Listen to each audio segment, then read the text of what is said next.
नमस्कार मित्रांनो, आपण बघत आहात लोकसेवा माहिती केंद्र। मित्रांनो, अखेर प्रतीक्षा संपली। आज 28 फेब्रुवारीला PM किसानचा हप्ता तसेच नमो शेतकरीचा दुसरा व तिसरा हप्ता शेतकऱ्याच्या आधार संलग्न बँक खात्यामध्ये क्रेडिट करण्यात येणार आहे।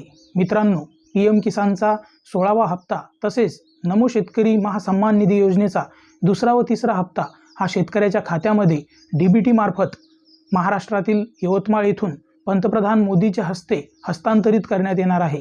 तरी सर्व शेतकरी आपलं स्टेटस बघण्यासाठी PM किसान या वेब पोर्टलवरती जाऊन आपल्या हप्त्याचा FTO जनरेट झाला का नाही तो तिथे जाऊन बघू शकता। मित्रांनो, आज या हप्त्याचं वितरण करण्यात येणार आहे। PM किसान सन्मान निधी योजनेअंतर्गत शेतकऱ्याला वार्षिक 6000 रुपये देण्यात येतात।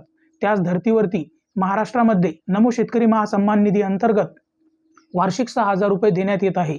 मित्रांनो, या योजनेअंतर्गत आता शेतकऱ्यांना PM किसानचा 16वा हप्ता तसेच नमो शेतकरी महासन्मान निधी योजनेचा दुसरा व तिसरा हप्ता असे एकूण 6000 रुपये आज शेतकऱ्यांच्या खात्यामध्ये DBT मार्फत हस्तांतरित करण्यात येणार आहे। मित्रांनो, चॅनलवरती नवीन असल्यास चॅनलला सबस्क्राईब करा। भेटूया पुन्हा अशा नवीन माहितीसह नवीन व्हिडिओसह।